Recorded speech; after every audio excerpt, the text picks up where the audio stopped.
Apakah Anda pernah merasakan perubahan besar dalam hidup Anda? Seolah-olah Anda sedang terbangun untuk memahami diri Anda dan dunia di sekitar Anda? Kebangkitan spiritual seperti sebuah perjalanan unik, bukanlah jalan yang lurus, tetapi lebih seperti spiral DNA. Beberapa dari kita prosesnya bertahap, beberapa yang lain melewatinya, dan setiap perjalanan dirancang khusus. Dalam video ini, kita akan jelajahi tahapan-tahapan dalam kebangkitan spiritual, yang akan memberikan wawasan tentang setiap tahapan, dan membantu Anda mengidentifikasi tahapan mana yang mungkin sedang Anda alami. Pada tahap awal perjalanan kebangkitan spiritual, seseorang berada dalam ranah ego yang mendalam. Ini adalah keadaan di mana pikiran dan emosi mengatur dan memerintah kita tanpa disadari. Pada tahap ini, individu tersebut mengidentifikasi diri dengan pikiran dan perasaan tersebut, mempercayai bahwa itu adalah bagian integral dari diri mereka. Di sini ego memiliki pegangan yang kuat, hanya menyisakan sedikit ruang untuk antara diri dan pengalaman subjektif. Dalam keadaan ini, individu mungkin lebih kepada bereaksi terhadap kehidupan, daripada secara aktif membentuknya. Rasa kendalinya terbatas, mengarah pada sikap defensif, kemarahan, dan negativitas. Kehidupan tampaknya berjalan seolah-olah sudah ditentukan sebelumnya, dan setiap trauma yang dihadapi memperkuat keyakinan akan kurangnya kendali.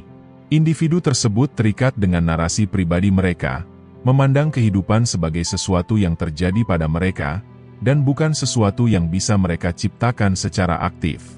Melihat orang lain menjadi sulit selama tahap ini, karena persepsi difilter melalui lensa pengalaman dan proyeksi diri sendiri.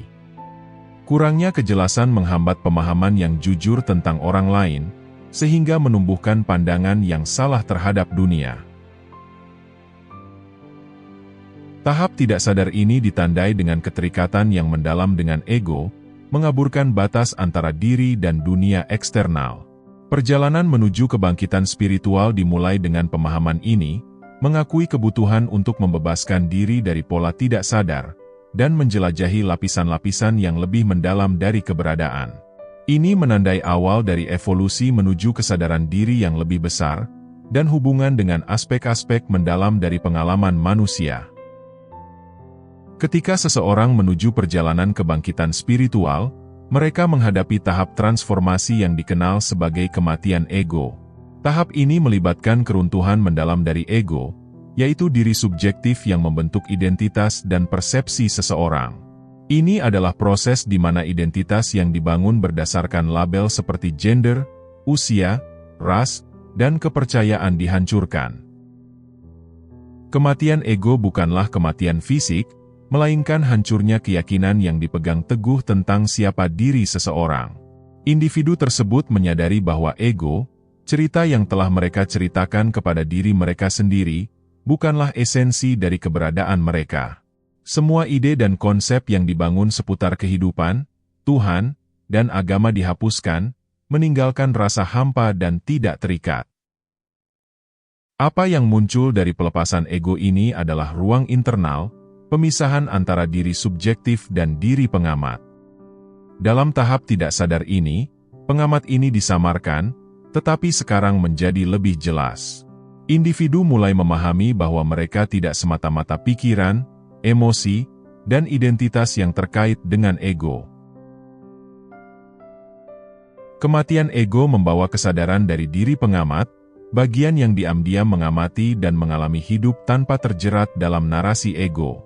Individu mulai menyadari bahwa ego bukanlah diri yang sejati, itu adalah konstruksi yang dibentuk oleh kondisi sosial, pengalaman pribadi, dan perilaku yang dipelajari. Tahap ini memicu pergeseran perspektif yang mendasar, membuka pintu menuju pemahaman diri yang lebih mendalam.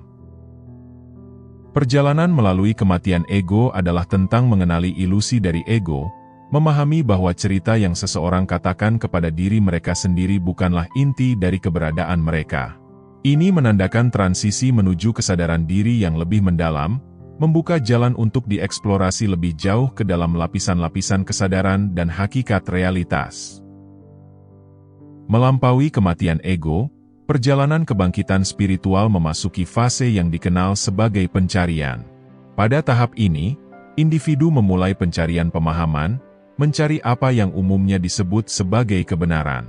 Pencarian ini melibatkan eksplorasi mendalam tentang pertanyaan-pertanyaan eksistensial, keinginan untuk mengungkap misteri-misteri dari keberadaan seseorang.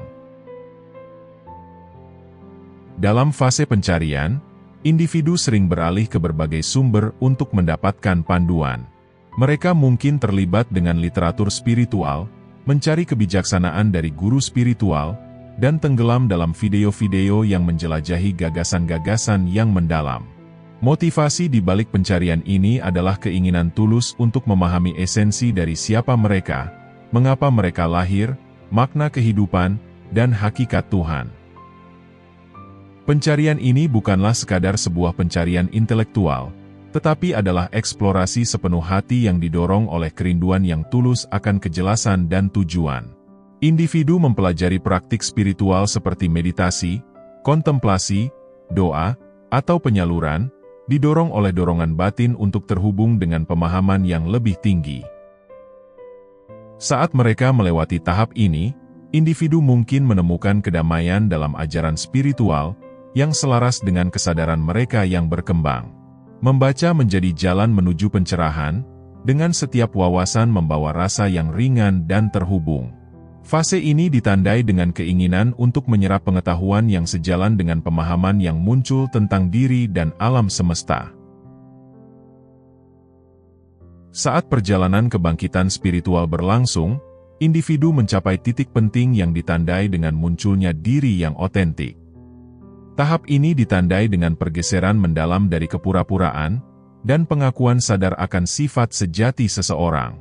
Dengan munculnya diri yang sejati, individu mencapai titik di mana diri yang mereka tampilkan kepada dunia mulai runtuh. Sikap berpura-pura menjadi semakin sulit, dan rasa tidak nyaman muncul saat mencoba mematuhi harapan-harapan sosial yang tidak lagi sejalan dengan pengetahuan yang berkembang dari diri yang sejati. Tahap ini sering mengungkapkan esensi yang sejati dari individu, mirip dengan diri yang mereka miliki sebelum kondisi sosial memengaruhi mereka. Ini adalah kembali pada keaslian diri, yang sering terlihat pada masa kanak-kanak, ketika ekspektasi masyarakat belum membentuk identitas individu tersebut. Selama tahap ini, ada kesadaran yang lebih tinggi tentang apa yang sesungguhnya sejalan dengan diri batin. Hubungan yang tidak seimbang, pekerjaan yang tidak menginspirasi, dan pengejaran yang tidak lagi melayani diri otentik mulai menghilang. Individu merasa semakin tidak mampu untuk menekan suara sejati mereka, dan enggan berkompromi dengan keinginan yang sejati.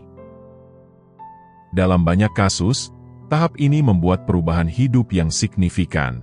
Seperti pekerjaan mungkin akan ditinggalkan, hubungan dievaluasi ulang, dan situasi kehidupan diubah agar sejalan dengan diri sejati kita. Periode ini ditandai dengan perasaan kacau, karena energi lama yang tidak lagi sejalan dilepaskan, sehingga memberikan ruang untuk energi baru. Selain pergeseran eksternal, kemunculan diri yang otentik seringkali memicu transformasi internal. Luka emosional lama, dan trauma psikologis dapat muncul kembali untuk diakui dan dilepaskan. Emosi naik turun menjadi pengalaman yang umum saat individu menjalani proses pembersihan. Secara fisik, tubuh dapat menunjukkan gejala-gejala pencerahan saat menyesuaikan diri dengan frekuensi energi baru. Gejala-gejala ini dapat bervariasi, dari intuisi yang meningkat, hingga mimpi yang jelas, firasat, dan pengalaman multidimensi lainnya.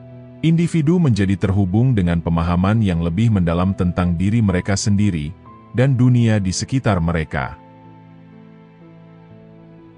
Pada tahap terakhir perjalanan kebangkitan spiritual, individu bertransisi ke dalam kehidupan yang selaras.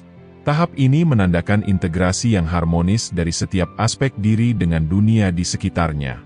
Ini melampaui munculnya diri yang otentik, dan meluas ke dalam hubungan yang mendalam dengan semua aspek keberadaan. Menjalani kehidupan yang selaras melibatkan pemahaman dan hubungan yang mendalam dengan diri sendiri, jiwa, pikiran, dan tubuh. Ada penerimaan penuh kasih terhadap keterbatasan diri, dan penerimaan pengampunan atas ketidaksempurnaan yang membentuk esensi individu. Ini adalah keadaan di mana belas kasih terhadap diri sendiri menjadi prinsip panduan. Keselarasan juga meluas ke hubungan dengan orang lain. Setelah menerima diri sejati mereka, ada aliran kasih dan pengampunan yang alami atas keterbatasan orang lain. Individu menyadari bahwa setiap orang berada dalam perjalanan unik mereka, dan ada pemahaman bahwa setiap orang melakukan yang terbaik yang mereka bisa dengan kesadaran mereka saat ini. Tahap ini seperti menjadi pengasuh bagi diri sendiri, menjadi orang tua yang mendukung, yang mungkin dibutuhkan seseorang di awal kehidupan. Ini adalah perjalanan menuju cinta diri tanpa syarat, menumbuhkan lingkungan pengertian, dan kebaikan dalam diri. Saat cinta diri ini semakin mendalam, maka secara alami akan meluas kepada orang lain, menumbuhkan rasa kasih sayang dalam hubungan antar pribadi. Kehidupan yang selaras tidak terbatas pada ranah manusia saja, tetapi meluas ke hubungan yang lebih luas dengan dunia.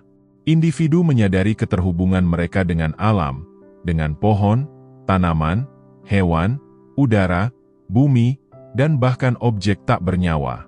Keterhubungan ini menjadi kenyataan yang hidup daripada pemahaman konseptual semata. Sementara kehidupan yang selaras mengakui keindahan dan cahaya dalam keberadaan, itu juga mencakup pengakuan yang penuh kasih terhadap aspek-aspek yang lebih gelap. Hal ini tidak dilihat dengan sinis, tetapi dengan pemahaman dan kesadaran bahwa setiap aspek berkontribusi pada kekayaan pengalaman manusia.